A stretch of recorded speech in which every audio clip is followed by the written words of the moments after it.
की हल्ली पालक म्हणतात की आम्हाला, जसं तू म्हणालीस तसं, की आम्हाला मित्र किंवा मैत्रीण व्हायला आवडेल, जे सोपं नाही आहे. पण हल्ली बऱ्याचदा मी बघते की आईवडील प्रयत्न करतात आणि त्यांचा संवाद असतो मुलांबरोबर. असं का होतं की त्यांचा संवाद कुठेतरी तुटतो? म्हणजे ते जनरेशन गॅपमुळे होतं का? एक ना कंडिशन्स सांगितल्या जातात. I am okay, you are ओकेवाल्या. तर 4 कंडिशन्स असतात. I am okay, you are okay. I am not okay, you are okay. I am okay, you are not okay. आणि I am okay, you are okay. सगळं छान आहे. पण ह्याच्यातली जी ही condition आहे ना, I am okay, you are not okay, ही या किशोरवयीन मुलांची कंडिशन आहे. म्हणजे they are blaming somebody else. ते म्हणतात आमचं सगळं चांगलंच आहे, तुम्ही बघा तुमच्याकडं, तुम्हाला समजत नाहीये, तुम्ही दे आर मला actually not okay. Who children, मुलं, ते ओके, त्यांच्या जागी त्यांना त्यांना सगळं काही ठीक चाललंय आय सगळं. एम ओके म्हणजे माझं बरोबर आहे, बरोबर आहे. माझं सगळं बरोबर आहे, तुमचं चुकतंय. आणि ही जेव्हा कंडिशन येते तेव्हा ॲग्रेसिव्हनेस येतो मुलांमध्ये ॲग्रेसिव्हनेस येतो. आणि मग ते नातं तुटत जातो. कारण आपण मित्र मैत्रीण झालो म्हणजे आपण एखादं सिक्रेट सांगितलं की आपण ताबा घ्यायला जातो. तिने जर सांगितलं आपल्याला की मला या मुलांनी प्रपोज केलंय, की आपल्या अँटीना 6th सेन्स जागा होतो. आता धोका, आता हिला ना मोबाईलवर हिच्या लक्ष ठेवा, हिचा पासवर्ड मागून घ्या, संपलं. असं कोण मित्रमैत्रीण करतं? तिथं ती प्रायव्हसी मेंटेन, तेवढं मित्रत्वाचं नातं असलं पाहिजे की तुम्ही पासवर्ड न घेता पण तुमच्यापर्यंत माहिती येते का. आणि ती माहिती आल्यानंतर ते मुलं नॉक करतात. सर्वात जवळची तुम्हीच आहेत, तुम्हाला नॉक केलं जातं, पण तुम्ही दरवाजा उघडण्याच्या ऐवजी शट करता. म्हणजे एखाद्या मुलांनी जर सांगितलं की बाबा मला आज माझ्या मित्रांनी सिगरेट ऑफर केली, की तिथून पुढे बाबांच्या डोक्यात सिगरेट ओढलीस तू हेच सुरू होतं. त्याच्याऐवजी त्या दिवशी चान्स घेऊन तुला काय वाटलं रे, मला पण असं वाटलं, मला एकदा ऑफर केली होती, पण मी तेव्हा विचार केला म्हणजे हेल्दी आहे का, घ्यायचं आहे का मला हे.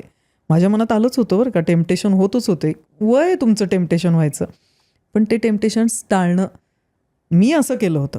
त्याच्याऐवजी आपला जर डायलॉग लक्षात ठेव घेतलीस तर माझं लक्ष आहे तुझ्याकडं, मग बॅगा चेक करणं, हे सगळं ट्रस्ट ब्रेक करायचं काम सुरू होतं. आणि हे 5वी 6वी 7वीपर्यंत जी मुलं खूप क्लोज असतात ते 8वी 9वी नंतर सांगितलं नसतं तर तुला बरं झालं असतं. आजही काही पॅरेंट्स आहेत जे मला सांगतात काउन्सिलिंगमध्ये, मी तिच्या इंस्टाग्रामवर ती झोपल्यावर पासवर्ड टाकून हे बघितलं बरं का, आणि तिला कोणीतरी फोटो मागतंय, ती असं करणार आहे, आता तुम्ही बोला, आता तुम्ही तिच्याशी बोला. अरे पण मग ते इंस्टाग्रामवर पाहिलेलं न सांगता बोलायचं म्हणजे किती अवघड कंडिशन आहे. पण त्यांच्याकडे पासवर्ड ते चोरून बघणं, आणि आपण जरी ती आई म्हणतेच की मी तिची मैत्रीणच आहे, तरीही ह्या गोष्टी होत आहेतच. पण ते थोडंसं जरुरीचं नाही का? जरुरीचं आहे, पण ह्याच्यातून मार्ग अशा प्रकारे त्यांची प्रायव्हसी ब्रीच करून जर आपण करणार असू तर ते ट्रस्ट का तुटतं, इथून तुटायला सुरू होतं. माझ्या बॅगा चेक केल्या जातात, माझी रूम चेक केली जाते, याच्यापेक्षा जा आज आपण रूम बघूया गं, चालेल तुला, ओके. कारण ही जेनझी आहे, जेनझी सेल्फ थोडंसं जपणारी आहे. आपल्या वेळेस आईला कोण विचारेल की असं, माझ्या आईने मला कधी विचारलं का तुझी बॅग दाखव म्हटलं की दाखवावी लागायची. रूम कुठं असायची कुणाला, प्रत्येकाला, पण या मुलांकडे रूम आहेत. पण जेनझी जास्त ओपन आहेत, मला असं वाटतं ते करतात संवाद आई वडिलांशी, पण तेवढा संवाद आपल्याला पचतो का. एका त्या माझ्या त्या छोटूनी असं सांगितलं होतं, तू बाबांना सांग ना मी रमा माधव बघत असताना जरा आत जाऊन बस म्हणून. आणि ते रमा माधव असं रोमॅन्टिक बघावं वाटतं ग मला, पण हा बाबा असला की मला बघावं वाटत नाही त्याच्यासमोर, एवढी ओपन आहे ती. म्हणजे ती काही प्रश्न ते मित्रमैत्रिणींचे ती सांगायची सगळं. तर मी तिला विचारलं, अगं ते काय उत्तर देणार आहेत तुला, ते तुझ्या एवढेच आहेत, तू मला विचार काय विचारायचं आहे. मग तिने विचारलं सांग हनीमून म्हणजे काय. पण एवढं विचारण्या एवढी ते बोल्ड आहेत. आपण जे बोलणं टाळलं ते हे बोलतायत, पण मग त्याची उत्तर द्यायची आमच्यात तेवढी कुवत आहे का, तेवढा ओपननेस आला आहे का. ते विचारतील, बोलतील, पण तेवढं अजूनही आपण रेडी नाही आहेत. काही ठिकाणी पॅरेंट्स रेडी आहेत, पण किती सांगावं काय सांगावं हे पण लक्षात येत नाही. म्हणजे काय उत्तर द्यावं आता, ह्याच्यावर काय बोलावं. म्हणजे आता एका केसमध्ये एक बाहेर राहणारी मुलगी आहे सिंगापूरला. आता आईवडील इथं मोठे झाले, इथले संस्कार घेऊन तिथं गेले. मुलगी तर तिथले संस्कार घेऊन मोठी होती आहे. म्हणजे मी परत तेच म्हणते की तुमचा DNA काय सांगतोय महत्त्वाचं नाही आहे, तिला तिथून काय मिळालं सिंगापूरमधून तेही महत्त्वाचं आहे. सिंगापूरमध्ये जाऊन बिचारी कोरियन असतील, चायनीज असतील, सगळ्या मुलांबरोबर मिक्स झाली आणि तिने काही ॲडजस्टमेंट इश्यू आणले नाही, काही नाही. आता ती मोठी झाली, आता ती 9वीत गेली. 9वीत गेल्यानंतर तिने एक कोरियन बॉयफ्रेंड पकडला. आईचं म्हणणं, अगं इंडियन तरी बघ. पण ती का बघेल इंडियन? तिला काही फरक नाही पडत, कारण तिच्या लहानपणापासून सगळे मिक्स मित्रमैत्रिणी आहेत. मग इथं आपल्याला टेन्शन यायला लागतं, आता बघा हिने कोरियन बॉयफ्रेंड निवडला, आता कसं व्हायचं. तर त्या मुलीचे विचार इतके क्लिअर होते ना. तिने सांगितलं, हे बघ, आता जर माझा बॉयफ्रेंड आहे ना, ती म्हटली बॉयफ्रेंड म्हणजे काय, पण पुढं काय, म्हणजे काय लिमिट्स कळेना ना, कसं विचारायचं तिला. तिने सांगितलं, हे बघ, आम्ही हात पकडू शकतो, आम्ही एकत्र मॉलला जाऊ शकतो, आम्ही ॲक्टिव्हिटीज एकत्र करू शकतो, फार तर फार गालावर किस होऊ शकतो, त्याच्या पलीकडे काही होऊ शकत नाही, असं सांगितलं. आणि ते ना क्लिअर आहेत, बाउंड्रीज एवढ्या क्लिअर आहेत, पण सगळ्यांना असतीलच असं नाही. मग हे विचार सांगितल्यानंतर सुद्धा आईवडिलांचं खालीवर आता कसं होणार. अर्थातच अवघड आहे. म्हणजे मला जर वाटतं मी तिथं असले असते तर मला काय झालं असतं, माझ्या सायकोलॉजीने मला किती असं रिलॅक्स ठेवलं असतं. नसतं ठेवलं, मी पण थोडी गडबडलेच असते. पण एक लक्षात घ्यावं लागेल, आपण त्यांना बाहेर नेलं. आता आपण बाहेर नेलं, ते वेगळ्या वातावरणात वाढली आहेत. आता त्यांचं सोशल लाईफ तुम्ही डिझाईन कराल तसं नसेल. आता त्यांचं सोशल लाईफ त्यांचं वेगळं असेल. पण हे मुलं, आपण जर ओपननेस तेवढा दिला ना, तर ते ओपन आहेत, ते सगळं आपल्याला सांगतात. पण तुमच्याकडून रिस्पॉन्स कसा जातो. मला तर बहुतेक वेळा असं वाटतं की ते आपण पॉवर विसरून त्यांच्यापर्यंत जाऊ शकतो का. पॉवर खूप वाईट आहे, कारण पॉवर तुमच्या फक्त लँग्वेजमध्ये नाही दिसत, पॉवर तुमच्या बॉडी लँग्वेजमधून सुद्धा दिसू शकते. तर ती पॉवर दिसली म्हणजे बॅग तो नसताना रूम चेक करणं पॉवर आहे. तो करेल का आपली रूम अशी कधी चेक? तो करेल का तुमच्या लॉकरमध्ये जाऊन खाली वर असं सगळं? नाही करणार, कारण पॉवर नाही आहे त्याच्याकडे. आणि ही पॉवरची जी फिलिंग आहे ना, ती मित्रमैत्रिणी बनण्यात अडथळा आहे. आणि ती जर आपण सोडली आणि तयार राहिलो, सगळं आपल्या मनासारखं नाही होणार. आपल्यासमोरही चॅलेंजेस आहेत. असं वाटेल की मित्रमैत्रिणी झालं म्हणजे सगळं सोपं आहे.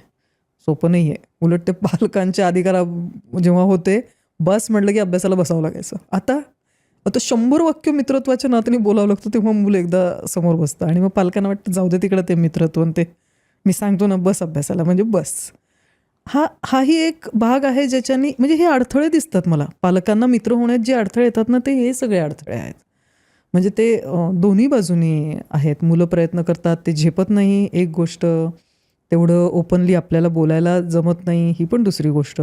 काही जण खूप आयडियली सगळं बोलणारे. म्हणजे मुलाची आया तर अशा मी खूप पाहिल्या, ज्यांना मुलीचा बॉयफ्रेंड आणि मुलाची गर्लफ्रेंड माहिती असते. त्यांचं भांडण झालेलं माहिती असतं, ब्रेकअप झालेलं माहिती असतं. आणि त्यामुळं ब्रेकअप झाल्यानंतर जो सपोर्ट पाहिजे असतो ना, तो बाहेर कुठं मिळवत नाहीत मुलं. तिथं आई आणि वडीलच सपोर्ट असतात. पण असं बॉयफ्रेंड आहे, गर्लफ्रेंड आहे आणि अभ्यासात लक्ष लागत नाही असं दिसलं की खालीवर होणं साहजिकच आहे. म्हणजे चाइल्डहूड अवघड आहे, तसं पॅरेंटिंग तरी ह्या वयाचं कुठं सोपं आहे.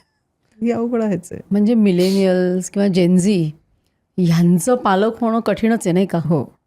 मिलेनियल्स तर आता आपण पालक व्हायला तयार आहेत. म्हणजे मिलेनियल्स आता पालक होत आहेतच. शेवटीचे लोक राहिले जे आता पालक व्हायचे राहिलेत.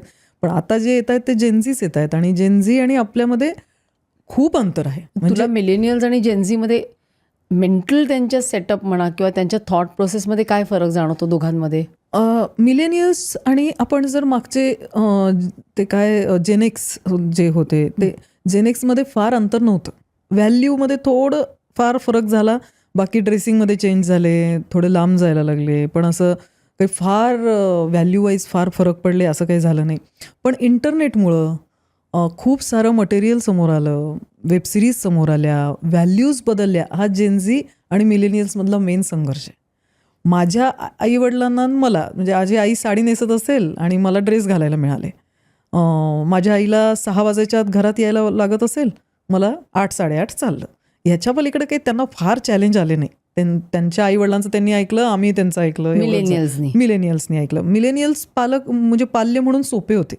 म्हणजे एखादा धपाटा पण खाल्लेलेच आहेत ते सगळे. पण आताची मुलं धपाटं पण खात नाहीत आणि आपण त्यांना मारूही शकत नाही आता. आणि मग जेव्हा आपण त्यांच्यात बघतो की त्यांच्यासमोर आलेलं मटेरियल जे आहे ते वेस्टर्न कल्चर असलेलं आहे. इंटरनेट हातात आल्या, सगळं तुम्ही सांगाल ते खरं वाटत नाही त्यांना. आपल्याला वाटायचं आईवडील जे म्हणतात ते खरं, त्यांना जास्त माहिती. आता विचारा मिलेनियल्सना, तू का घेतलं इंजिनिअरिंग? बाबा म्हणले म्हणून. तू विचार केला होता? नाही म्हणजे बाबा म्हणले म्हणजे बरोबरच असेल, मग मी घेतलं. मुलाला हो म्हणलीस विचार केला होता. म्हणजे आता काय अगदीच बघितलं नव्हतं वगैरे काळ नव्हता मिलेनियल्सच्या काळात, पण काय खूप असे प्रश्न विचारायचे, मग मुलगा निवडायचा आणि आतून हो आलं पाहिजे एवढं काही नव्हतं. आता जेनझीला मात्र हे सगळं कल्चर त्यांच्यापर्यंत पोहोचवलं गेलं. फास्ट वेस्टर्न कल्चर त्यांच्यापर्यंत पोहोचलं, ज्याचं कारण वेब सिरीज आहे, ते इंटरनेट आहे, सगळं आहे. आणि त्याच्यामुळे जेनझी आणि ह्यांच्या व्हॅल्यू सिस्टीममध्ये फरक आहे. आणि म्हणून हा संघर्ष असा खूप सिग्निफिकंट आपल्याला दिसतो. ही क्लिप शेवटपर्यंत बघितल्याबद्दल खूप खूप धन्यवाद. संपूर्ण एपिसोड बघण्यासाठी खाली दिलेल्या लिंकवर क्लिक करा आणि सर्व काही चॅनलला सबस्क्राईब करायला विसरू नका.